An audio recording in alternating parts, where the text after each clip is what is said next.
और इस वक्त ये खबर चाकसू से मिल रही है। ट्रेलर और ट्रक में जबरदस्त भिड़ंत हुई। हादसे के बाद ट्रेलर में आग लग गई। हादसे में कोई हताहत नहीं हुआ। वक्त रहते आग पर काबू पा लिया गया है। शिवदासपुरा पुलिस मौके पर पहुंची है। NH 12 स्थित बाईपास कट के पास यह हादसा हुआ है।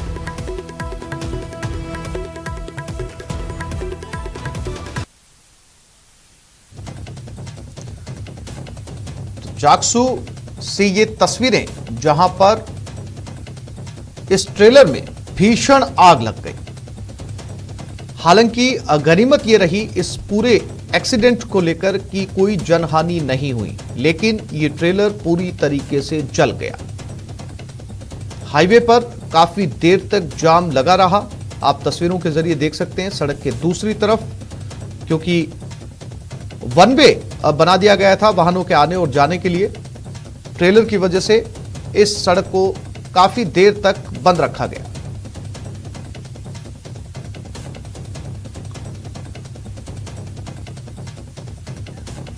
और इसी खबर पर ज्यादा जानकारी के लिए बात करते हैं हमारे संवाददाता हीरालाल के साथ। हीरालाल, इस हादसे को लेकर अपडेट। मामला शिवदासपुरा इलाके का है, जहां हाईवे पर एक इलेक्ट्रॉनिक सामान से भरा एक ट्रक चाकसू की ओर से आ रहा था। बाईपास कट के पास पहुंचने पर निवाई की ओर से आ रहे एक ट्रेलर से उसकी टक्कर हो गई। टक्कर इतनी तेज थी कि हादसे के बाद ट्रेलर में आग लग गई और आग की तीव्रता इतनी तेज थी कि थोड़ी देर में आग ने पूरे ट्रेलर को अपनी चपेट में ले लिया, जिससे ट्रेलर धू-धू कर जल उठा। इस दौरान जो हाईवे पर है जो जाम भी लग गया, वाहनों की कतारें लग गई। सूचना पर पुलिस मौके पे पहुंची। उन्होंने दमकल को मौके पे बुलाया और आग पर पानी डालकर आग पर काबू पाया और आग को बुझा दिया गया। फिलहाल जो क्षतिग्रस्त ट्रक थे, जो आग से जला हुआ ट्रेलर था, उनको साइड में करवा दिया गया और यातायात सुचारू करवा दिया गया है। हालांकि इसे गनीमत यह रही कि जो हादसा हुआ है इसमें किसी के हताहत होने की सूचना नहीं है। जी आसिफ। जी हीरालाल, जानकारी के लिए आपका धन्यवाद। तो फिलहाल जैसा कि हमारे संवाददाता बता रहे हैं, यातायात को सुचारू करवा लिया गया है। ट्रेलर को एक तरफ कर दिया गया है और आग भी बुझा ली गई है।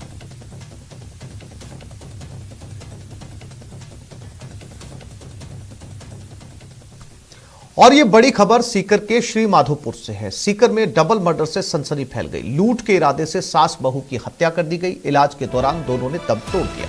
बदमाशों का अब तक कोई सुराग नहीं लगा है। कोटड़ी सिमारला गांव की एक घटना है। सीकर में लूट और सास बहू की हत्या से सनसनी मच गई। घटना जिले के श्री माधोपुर इलाके की है। बताया जाता है कि ग्राम कोटड़ी सिमारला गांव में बदमाशों ने लूट के इरादे से पूरणमल कुमावत के घर पर धावा बोला। इस दौरान लूट का विरोध करने पर लुटेरों ने पूरणमल की पत्नी संतोष देवी और मां रामेश्वरी देवी पर धारदार हथियार से हमला कर दिया और दोनों को गंभीर रूप से घायल कर दिया। देर रात दोनों को गंभीर हालत में जयपुरिया रेफर किया गया, लेकिन इलाज के दौरान दोनों ने ही दम तोड़ दिया।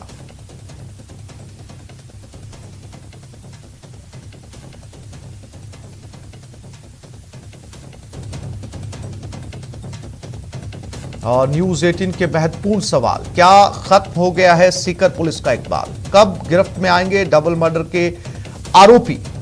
आरोपियों की धरपकड़ के लिए पुलिस क्या कर रही है? क्या अपराधियों में पुलिस का खौफ खत्म हो चुका है? क्या ऐसे आम लोगों का विश्वास जीतेगी सीकर पुलिस?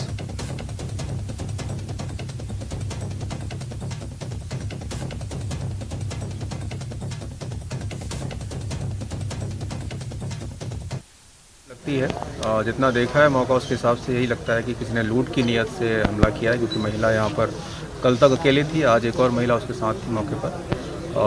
महिला को अकेले होने पर रेकी की जाकर के ये घटना की गई है, ऐसा प्रथम दृश्य लगता है। बाकी अभी डिटेल में इन्वेस्टिगेशन हो रही है। हमारी डॉग स्क्वाड और एफएसएल टीम आई हुई है। सारे जितने भी इनपुट यहाँ पर हैं वो इकट्ठे किए जा रहे हैं और जो भी घटना करने वाले हैं उनका शीघ्र पता लगाया जाए।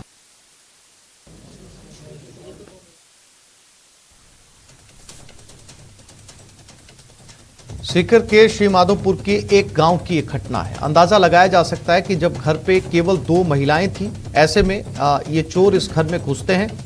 फिलहाल जो जानकारी मिल पाई है उसके मुताबिक ये लूट के लिए घुसे थे। लूट का विरोध करने पर दोनों महिलाओं पर हमला किया गया। संदीप हुड्डा संवाददाता सीकर हमारे साथ जुड़ गए, उनसे बात करते हैं। संदीप, ये घटना जो है वो काफी डरा देने वाली घटना है। एक गांव के अंदर जब 2 महिलाएं अकेली हैं, लूट के लिए लोग अंदर घुसते हैं, ऐसे में जो है वो अभी तक पुलिस के हाथ खाली होना उन परिवारों में भी डर पैदा करता है जिनके घर पर पुरुष नहीं है या महिलाएं अकेले रह रही हैं। ऐसे में उनकी हिफाजत कौन करेगा? संदीप।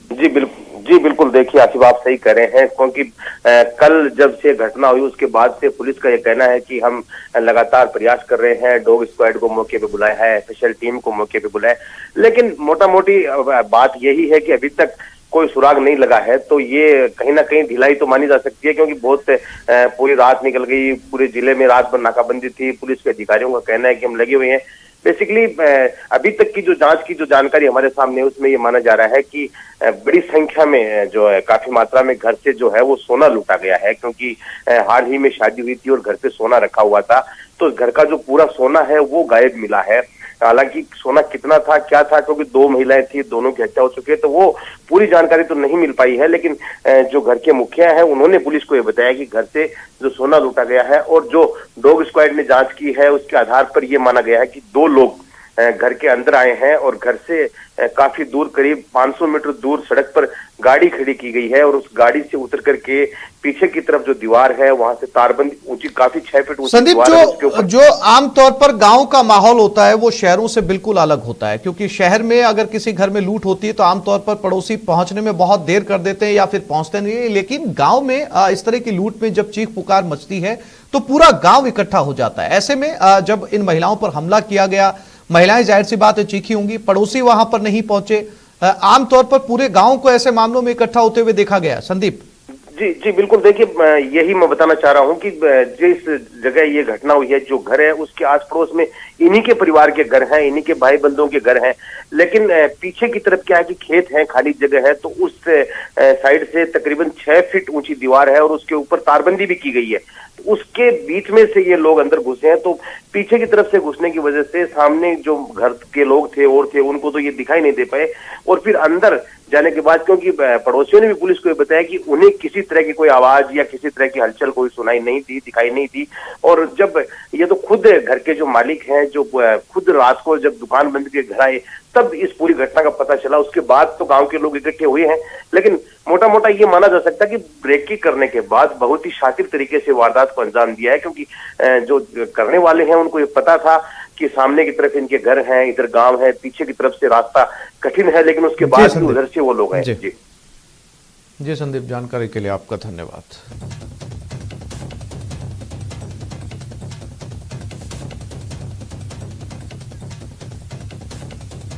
ये खबर शाहपुरा से है। गाड़ी ने कार को टक्कर मारी, कार सवार महिला की मौत हो गई। हादसे में 2 लोग घायल हुए हैं। घायलों को जयपुर रेफर कर दिया गया। मृतका रिंकू देवी दिल्ली की रहने वाली थी। खाटू श्याम जी के दर्शन कर कार से वापस लौट रहे थे दिल्ली। शाहपुरा के हाईवे स्थित खातोलाई पुलिया के पास यह हादसा हुआ।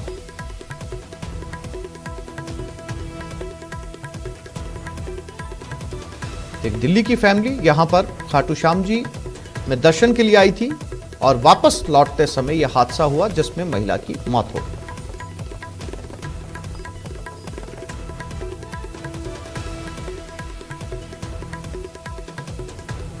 और यह खबर बाड़मेर से। फौजी ने सरपंच पति के साथ मारपीट की।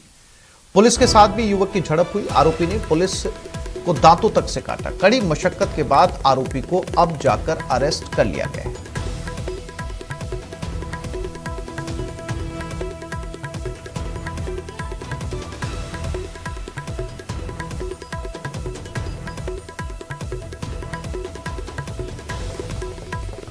और ये खबर जयपुर से। जेडीए दस्ते की बड़ी कार्रवाई सामने आई। 8 विलाओं को ध्वस्त कर रहा है जेडीए। इकोलॉजिकल जोन में अवैध रूप से ये विला बने हैं। नोटिस के बाद भी विला का निर्माण जारी था। जोन 10 के सुमेल रोड पर यह कार्रवाई की जा रही है। मुख्य नियंत्रक प्रवर्तन के निर्देश पर यह कार्रवाई हो रही है।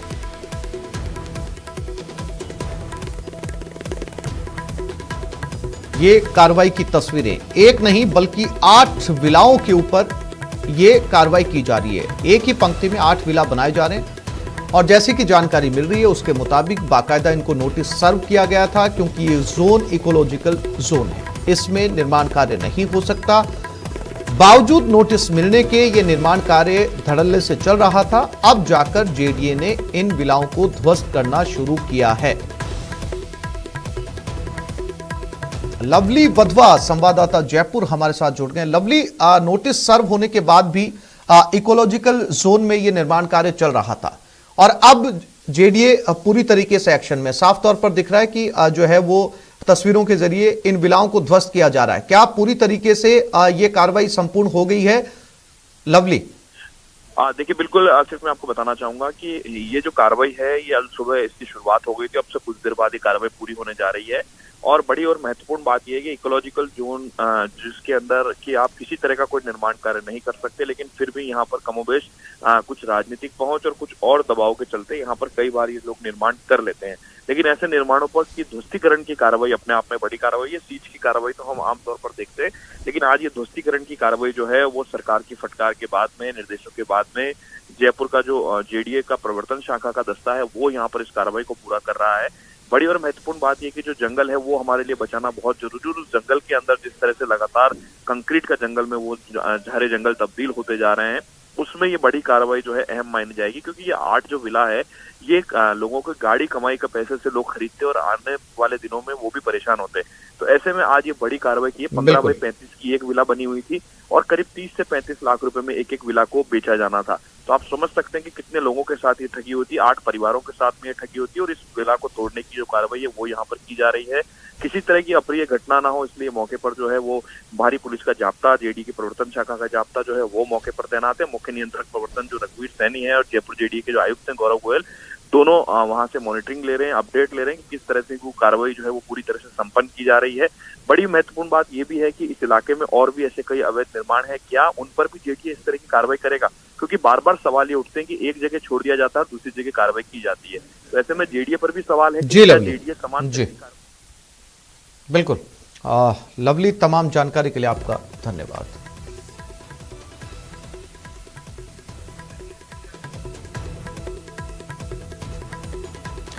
और चलिए अब बात पस्त पुलिस और मस्त चोर की।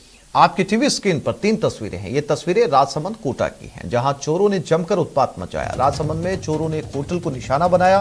कोटा में 2 जगह चोरी की वारदातों को अंजाम दिया। ये 3 तस्वीरें जहां पर चोर चोरी करके आसानी से निकल गए। पुलिस अब इनके पीछे है। कोटा के अनंतपुरा थाना क्षेत्र में शादी कार्यक्रम के दौरान अज्ञात चोर दुल्हन के लिए लाए गए गहने चोरी करके ले गए। घटना की जानकारी पर शादी कार्यक्रम में हड़कंप मच गया। चोरों ने 3-4 और लोगों की भी जेब काटी। चोरी की रिपोर्ट अनंतपुरा थाने में दर्ज करवा दी गई है।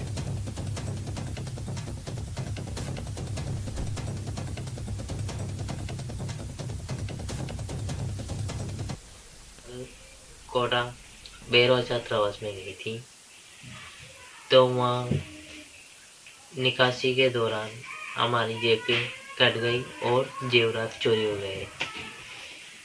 जेवरात के थैले में टोकरियाँ, पायजेब, मंगलसूत्र रखा हुआ था। तोड़ने के दौरान किसी ने कट लगा दिया। बैग के दोनों तरफ कट लगा हुआ था। सऊदी अरब में पिछले 4 साल से फंसे बूंदी जिले के रहने वाले भारतीय नागरिक की जयपुर एयरपोर्ट पर स्वदेश वापसी हो गई है। बूंदी जिले के नैनवा निवासी हफीज मोहम्मद 4 साल पहले रोजगार के लिए एजेंट के जरिए सऊदी अरब गया था। वहां पर वो जिस कंपनी में काम करता था वो देश छोड़कर भाग गई। कंपनी के मालिक ने देश छोड़कर जाने से पहले कर्मचारियों को सऊदी अरब में रहने का वैध दस्तावेज हकामा रिन्यूअल नहीं करवाया, जिससे भारतीय नागरिक का रोजगार तो गया ही, साथ ही वो सऊदी अरब में अवैध नागरिक भी बन गया। थक हारकर 2 महीने पहले हफीज ने विदेशों में संकटग्रस्त भारतीयों की सहायता के लिए काम करने वाले चरमेश शर्मा से स्वदेश वापसी के लिए मदद मांगी थी।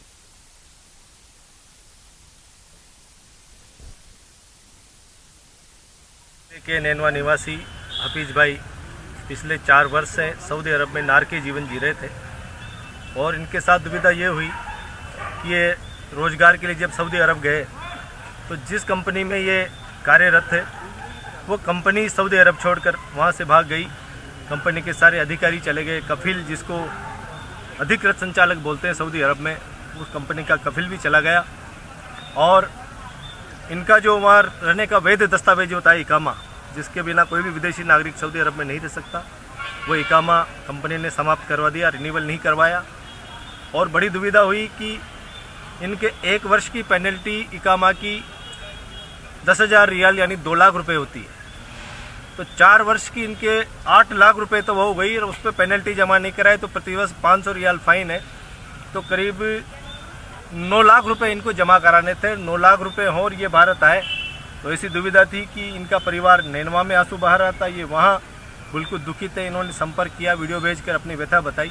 नहीं पूरी हो गई हमारी, बहुत मुसीबत में थे, बहुत टेंशन रहती थी रात दिन। 4 साल हो गए। और ब्रेक के बाद बात करेंगे गहलोत कैबिनेट की। तो गहलोत कैबिनेट की बैठक आज है। सुबह 11:30 बजे कैबिनेट की बैठक शुरू होगी। दोपहर 12:15 बजे मंत्रिपरिषद की बैठक होनी है। सरकार के 3 साल पूरे होने पर कार्यक्रमों पर चर्चा की जाएगी। कोरोना समेत दूसरे मुद्दों पर भी इसमें मंथन किया जाएगा। तो 12:15 बजे मंत्रिपरिषद की बैठक।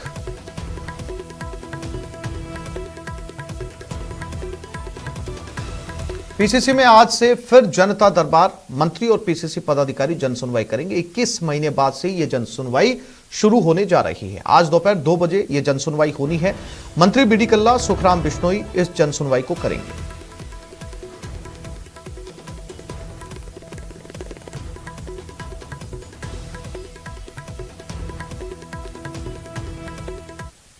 आशीर्वाद देकर के सर आंखों पे बैठा के सरकार बनाई है तो उन लोगों के काम होने चाहिए सरकार में। तो निश्चित रूप से सेक्रेटरीट में तो जाते ही जाते हैं, लेकिन प्रदेश कांग्रेस कमेटी में भी सोम मंगल बुध हर महीने का जो सोम मंगल बुध है उसको हम लोग जनता दरबार लगवाएंगे और वहां पर मंत्री 2-2 मंत्री आएंगे सर, पहले जनता की समस्याएं सुनेंगे और उसका समाधान करेंगे। तो सर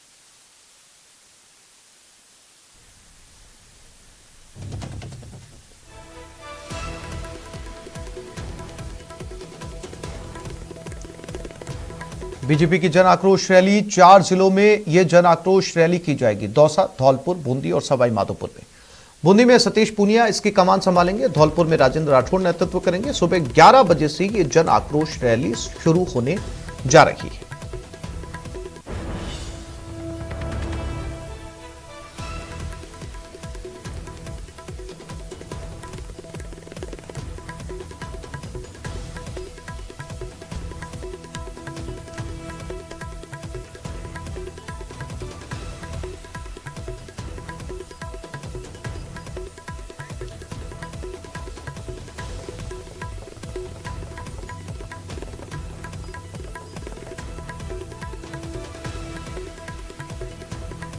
और ब्रेक के बाद गांव की सरकार का रण।